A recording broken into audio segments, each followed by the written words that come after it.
Well, good morning, everyone. Hi, my name is Jenny Whitener. I'm with Bridge Innovate, and we are thrilled to welcome all of you today to a very special webinar, The Secrets of Innovative Strategy Design and the Nonprofit Sector.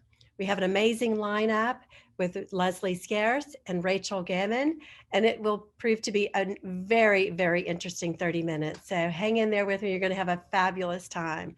Let's just start with some brief introductions of Bridge Innovate. Going on to our next slide. Bridge Innovate, we are a business innovation firm with Fortune 100 experience dedicated to igniting creative leadership for growth and good. We've had the opportunity to work with both Rachel and Lesley in their innovation strategy efforts, and it's so exciting to have them share their story today, along with all the secrets of their approach in leading innovation for their organizations.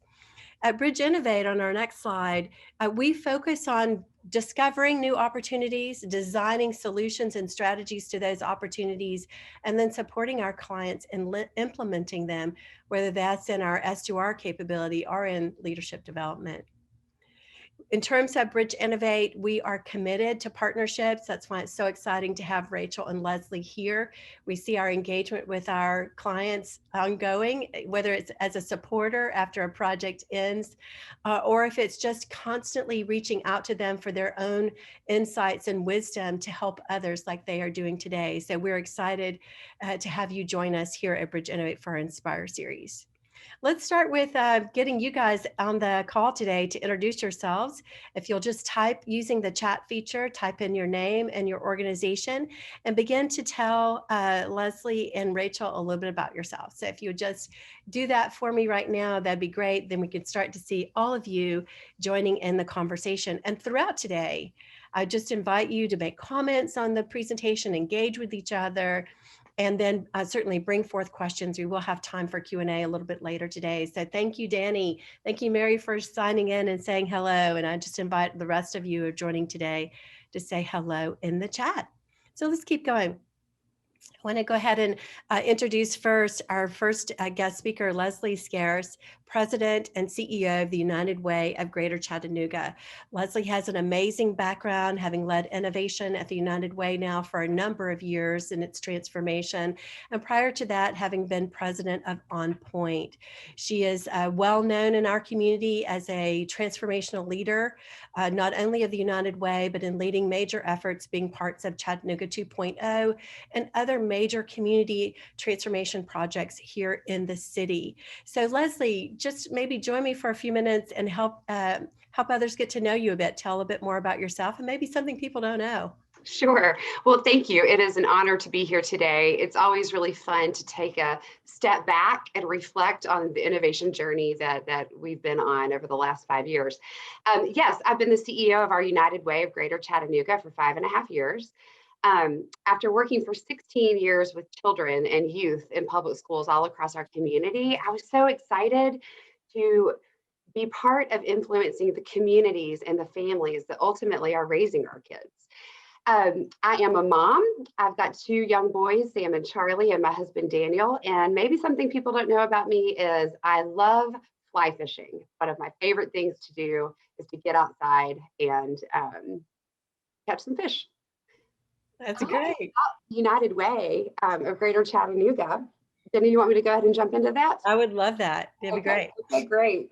For nearly 100 years, the United Way has been on the front line of bringing people and resources together to solve problems in our community. And our vision is really that all of our neighbors, no matter what zip code they're born into, no matter the disability or the challenge that they face, that they can achieve their full human potential. And we do that, frankly, through partnerships and collective problem solving. So we believe in the power of the collective wisdom as well, Jenny. And primarily at United Way these days, we've got one foot in crisis response, building a stronger community and quick problem solving around COVID-19. And then also much deeper transformational work as we impact the strength of nonprofits, as we do grant making and community investments in both impact and innovation funds. And then we lead a handful of initiatives across the community through education, health and well-being, and then family stability. And the Northside Neighborhood House is one of our closest and greatest partners in solving some of these community problems together. Great. Thanks, Lesley. And it's a great lead in to introduce Rachel Gammon, the executive director of the Northside Neighborhood House. It's so exciting to have Rachel also with us today. Rachel actually is a UTC graduate, so a lot of history from Chattanooga, but having been serving in the leadership role as executive director for the Northside Neighborhood House for 15 years. So definitely seen that organization go from small to a grand influence here in our community and in our region. The Northside Neighborhood House is known for being an award-winning agency, having been, Nonprofit of the Year, recognized in 2019 by the Chattanooga Chamber. They've also been recognized as a first place winner in the Community Foundation's Greater Race Award. They're a winner of the Blue Cross Blue Shield Better Tennessee Award. They've also been a winner of the Chattanooga's Best Thrift Store Award. So many accolades to Rachel and her team and her leadership. Rachel, tell us a little bit about yourself and something maybe people don't know. Sure. Thanks so much for having me, Jenny, and inviting me to be a part of this process. I was excited to see that Lesley and I were doing this together because I just love working with her and I'm always inspired by her leadership. I am a Nashville native and but now call Chattanooga home and have since I started at UTC. I started actually, my background is in elementary education, and that's how I actually came to the Northside Neighborhood House.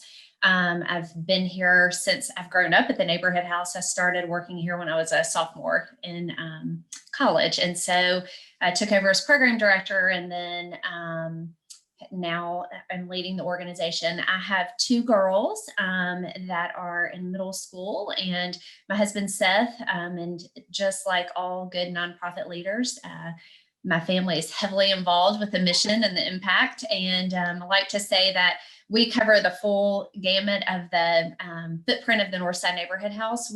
Our service area starts in North Chattanooga and goes all the way through the Sell Creek community. So the northern footprint of the Hamilton County, which is primarily dominated by a couple of individual municipalities. So some different funding structures kind of going on, and then some rural areas of what I think people think about Chattanooga and they think about the city, but there's some rural footprint that we also serve that's kind of underserved in our community. So we do our work kind of falls into two buckets. We have stability work. So we are working front lines, as Lesley said, have been in crisis mode and now trying to see the light at the end of the tunnel eventually and rebuilding with folks just to find some stability around being sure people are housed and have lights and heat and food on their table.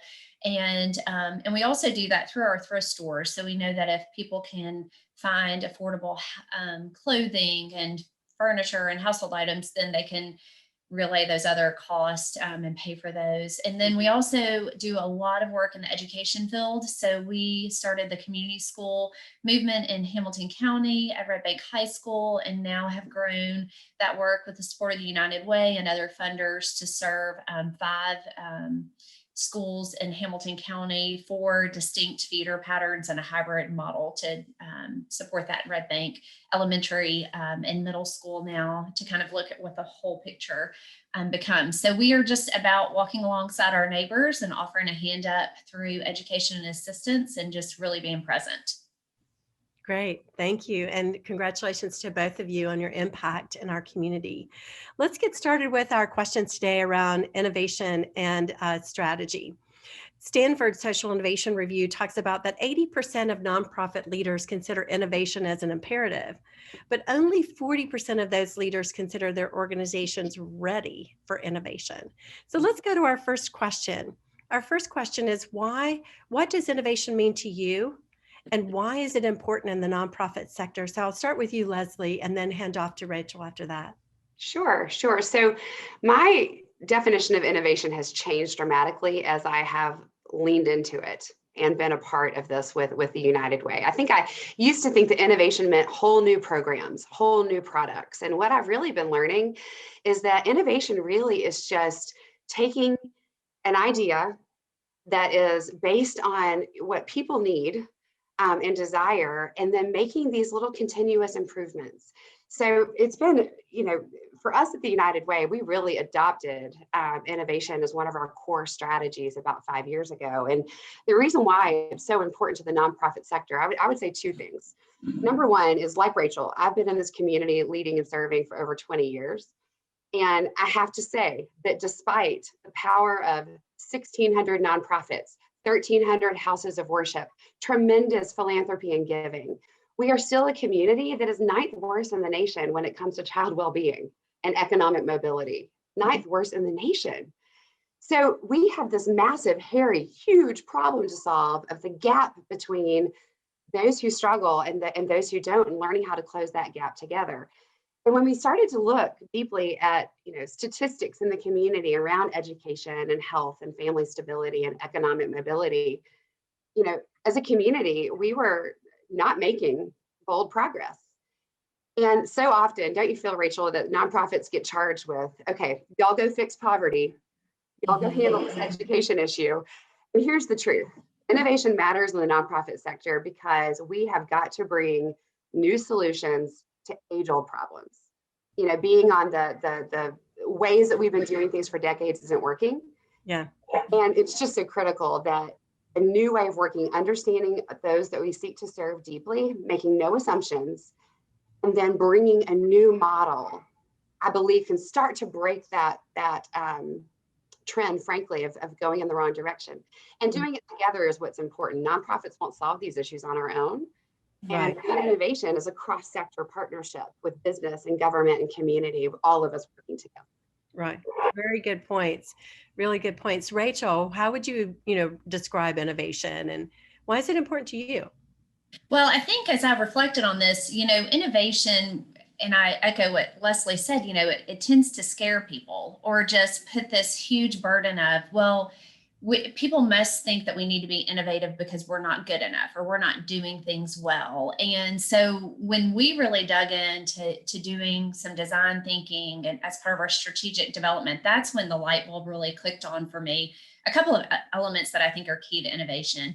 One is, so oftentimes I think in the nonprofit sector, we want to help people. It is our burden, it's our call, right? But we want to do that by thinking we know what the answers are. And so a huge part of innovation is the just listening, the slowing down, reflecting on what true needs are, and then responding to those and figuring out how we sometimes have to pivot and change things that we've always done. And then, look at things a little bit new. And when we talk about why innovation is so important in the nonprofit sector, I echo some of what Lesley said, but I think a huge element that we look at the neighborhood house is the needs of our neighbors are constantly changing. Right. And when someone goes from living at the poverty threshold to just a little bit above when they're in that Alice category, their needs are different. What they have access to becomes a little bit different. That has changed. So we've got to be reflective and innovative about how we are continuing to walk alongside our neighbors to just bring them to the next level, and to fill in the gaps that exist. And so I think that element of innovation is so important. And I think another critical piece of innovation, or the innovation definition to me, is really looking at how we do our work differently and knowing that how we associate and collaborate with other organizations is so pivotal to being truly effective. Because as Lesley mentioned, yes, we've got huge issues in our community that I've always said there are so many things that we don't do well as an organization, but our friends at Helen Ross McNabb might do well, or our friends, at Signal Centers might do well. So for me, a big part of innovation in the nonprofit sector is just really coming out of our silos that sometimes we've created for ourselves and figuring out how we can wrap our arms around community members to really serve them well. Right. I really love how both of you have talked about the importance of a mindset Like this is Mhm. a way of being, a way of working, a way of continuously evaluating that and sort of leaning in, right? And so not being fearful of it and embracing it. And then this whole part about collaboration, learning from others and being open to saying, gosh, how do other people do this? And how can I be inspired by that and then pull in what's most important to me? Let's move on to our next question. And I'll start with you, Rachel, on this one in terms of, how did you go about mobilizing innovation in your strategy efforts, and how was it different than your traditional approach?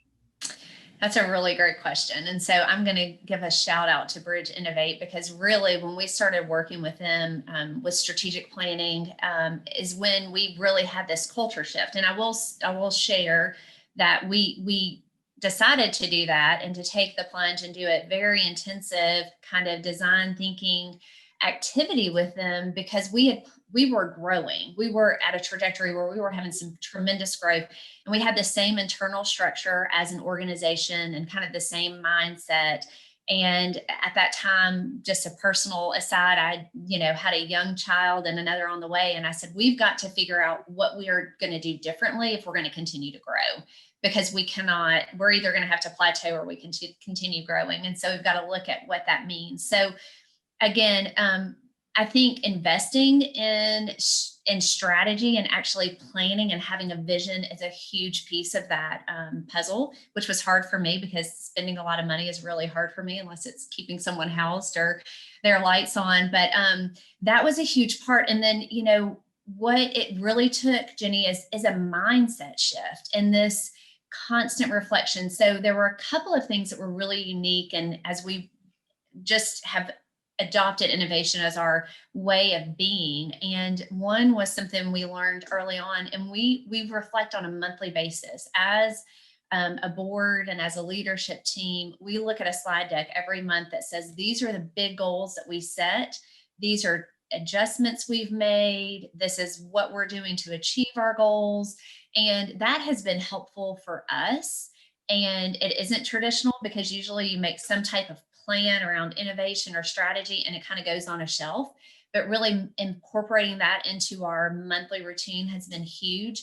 And then another thing that's just huge about innovation is taking time to reflect. So we're doing that to engage our stakeholders, are one of our most important stakeholder groups. But then as a leadership team, we're taking time on a quarterly basis to really dig in and say, okay, if these were the big goals that we set for ourselves, Mhm. what are we doing to execute those? And I think, and I'll jump back to just the process in general, a huge part of that is just dreaming big. Who would have thought a couple of years ago when we first did our first strategic plan in 2012, that's when we came up with the idea to provide services in the northern end of the county. If I'd had that vision from where we started in a portable at a church in Saudi Daisy to now know that we would have a coffee shop that has space for community partners and community members to come in and share that space, and provides this wonderful front door and just great connection point for our community members and our neighbors in the northern end of the county, and just the opportunity for them to have access to all these resources. I would have never dreamed that if Right. I had just been doing a traditional Yeah. strategic plan. So a little bit of that is dreaming big sometimes. And that does enter into the newness, but that new is good too. That's right. It's a very good point. You have to imagine it before you can deliver on it. Mhm. Lesley, give us the great points, Rachel. Lesley, give us some perspective from your view on mobilizing Yeah. innovation. So when we started to mobilize innovation, it does take courage, because we had a 96-year-old organization that I was asking the board, the staff, everyone to literally lay everything on the line and make no assumptions, to say we are not the experts, but those we serve and those we partner with are. And so the way that we started to mobilize this, it was time for strategic planning. And I've done so many SWOT analysis over the years and so many different types. I've led tons of strategic planning. And honestly, the only thing that ever comes out of that is we got to do more of the same thing to really see the change we want to see. And I knew working harder wasn't going to get us there. So we started a year-long design thinking process, y'all. It was a massive investment. And the way that we mobilized it inside the United Way is everyone was involved, non-negotiable. Our board, all of our staff. I had the woman at the front desk who answers the phone was interviewing nonprofit CEOs. Our CEOs were riding the bus. We crashed cocktail parties. We crashed school classrooms. I mean, we just were in it to learn and open up and understand. And so what that did for us was give buy-in so that everyone could be part of a process to open their eyes and see. I don't think organizations can mobilize innovation well if they're not, one, invested in it to see the power of it. And honestly, it's simple power. And then I think two, we had to state the shifts we are seeking to make clearly and often, all the time. We're going from transactional relationships with our partners like Rachel to transformational work in the city. We're shifting our entire business model through innovation, and we just had to keep naming what those changes were. And then I think the third is we made it truly the center of our work. We launched the Hub for Social Innovation on the first floor of United Way and actually created a physical space that we opened last year to open it up to the community. Because here's the thing, nonprofits often don't feel like they have the luxury of innovation because of money, time, all the stresses that sometimes the corporate sector has R&D, research and development arms. We don't always have that. So for United Way, we said we've got to make this accessible to everybody. And so the Hub is designed to be the research and development R&D for the social sector. And so we went all in, we to the point of a huge construction project and can't wait to get back. That's great. Great comment, you guys. I just want to compliment you both on one is just this open visionary mindset. Whether it's around innovation or just great leadership, one of the biggest components of a forward-thinking leader is the ability to sort of create that compelling, inspirational vision. And I think you started off inviting people to go there with you, and the level of engagement from your board through your staff and into the community that you engaged in the listening and in the dreaming, as you're saying, Rachel and Lesley, just sort of building that future mental model. And then Rachel, I just want to call out this pivot. It's not exactly, I know Lesley uses that word a lot, but you're both doing it as leaders where you post your goals, you're saying, what have we done and what are we changing? So that there's this constant agile approach of doing it better, constantly doing it better, so that it's not just a project that one team does at some point, but it's really woven into the fabric of your organizations, and just want to compliment you on that. As we go on to the next bit, just being conscious of our time, there's some work also from Stanford that talks about the 6 elements of building innovation capacity. And the number one element there about bringing it into the day-to-day work that you do is this catalytic leadership. And I don't want to make you too blush, but I want to congratulate both of you from our perspective of being extraordinary catalytic leaders, bringing people with you, sparking new vision, sparking new ways of working to tackle those same old problems, and this curiosity about learning from others, really deeply learning what your customers and your clients need and what best practices and trends are happening in the market. You guys do that through your diverse teams and pushing the boundaries. So you are a model in our region, and I thank you for being here. So as we walk into our next question and kind of our wrap-up question today before we take some Q&A from our participants, if you were to think about the top 3 secrets of leading an innovation strategy, what would you say? So I'll start with you, Lesley. Top 3 secrets. Okay. I would say number 1, get clear on the issue that you're trying to solve. Really naming the problem helps tremendously. We are starting some innovation work right now around helping our Alice neighbors, asset limited, income constrained, and employed. Basically, those who are working hard, but still can't afford to pay the light bill and put food on the table, but they fall outside of that traditional, poverty, government benefits bubble. So we're getting clear on the issue so that we can understand it better. Then I think, secondly, we've got to remember to lose the buzzwords. I think we lost a lot of people early on getting excited about innovation and using all these big words, iterate, and I don't know, there's a million of them. And what I learned is that when you learn how to deeply have an innovation mindset and use it all the time, when crisis hits, like the COVID-19 crisis, we all could immediately jump into gear and just very simply use innovation without calling it that to say, what gaps are we seeing? What are the problems? And quick, let's come up with a solution, and then let's circle back and see how we're doing. And so it makes it less intimidating, I think, to lose the buzzwords and just walk people through it. And then I think I would say third secret,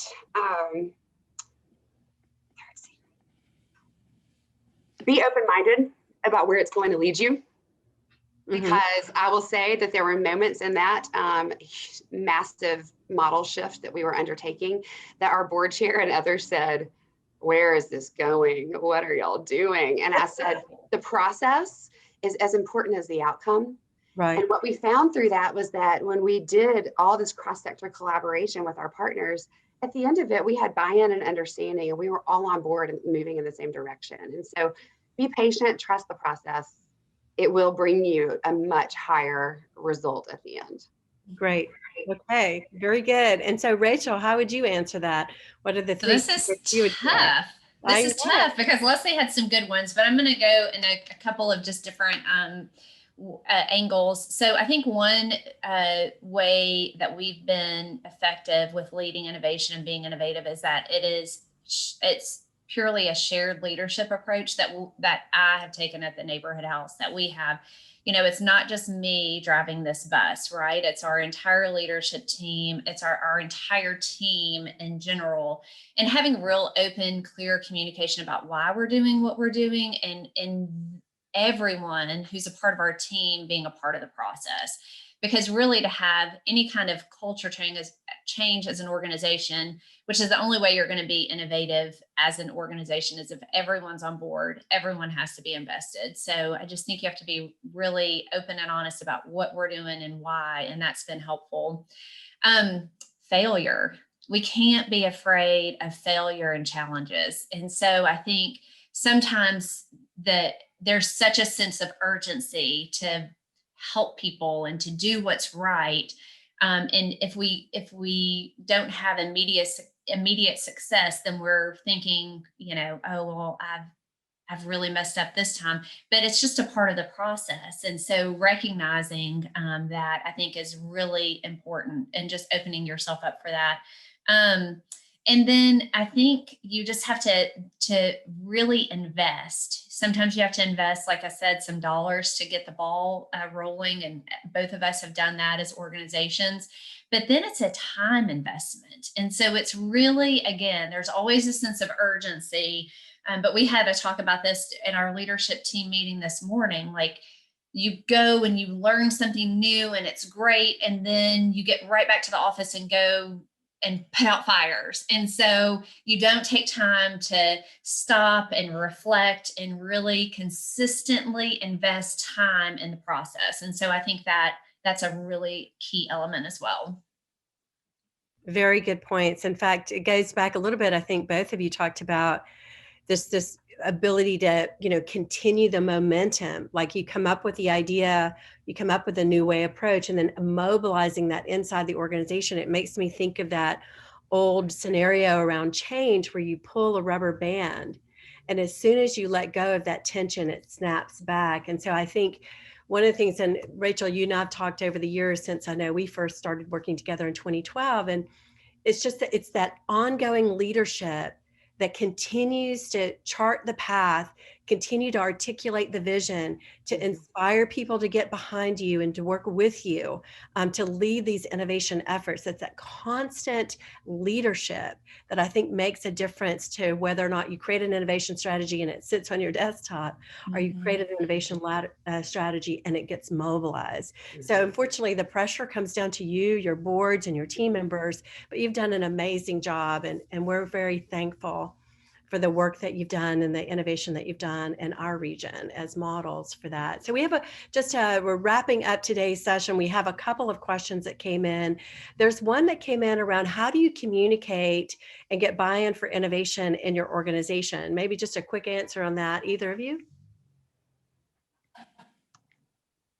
Well, I think it's just clear communication, why we're doing it, you know, and then I think And I think this will kind of maybe cover as far as the role of board of directors too. I think you have to have some type of guiding star that's a visual. One of the things I love at the United Way is that in their elevators, they have different things that are just about the work that they're doing and why. And so having some type of guiding star, I think, is really important. That's a visual of this is why we're in it. Okay. Absolutely. You start with why. And then I think in terms of also helping people that are resistant to change, because that does fit, is to bring people in early. The earlier, the better. I learned early on to make a list of the champions who are going to be on board no matter what. And then the list of the people who are going to fight you every step of the way. And you take those folks and you bring them in early and you get their perspective, their feedback, their buy-in, their participation.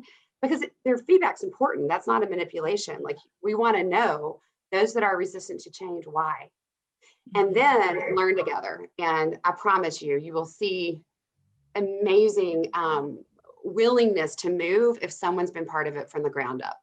Right. In fact, one of the questions that just came in was around the, getting people past the resistance to change, Lesley. So I think your whole analysis of, that stakeholder analysis, like who's the champion and who might be conserving and how do I work with both of them to bring them forward? So really good points. I wish we had more time today. We are close to the end of our time. I want to thank you two for sharing your secrets today. We have recorded today's session and we will be sending it out to all who registered. And I would just encourage you through social media, be in touch with the Northside Neighborhood House, be in touch with United Way, continue the dialogue of how to stay engaged with them in their innovation and community impact work. And I want to thank you as leaders for joining us today. We have a lot of other inspirational sessions coming up at Bridge Innovate. You can check us out at bridgeinnovate.com under events. And we hope to see you all again at another great session. Thanks for your inspiration today, ladies.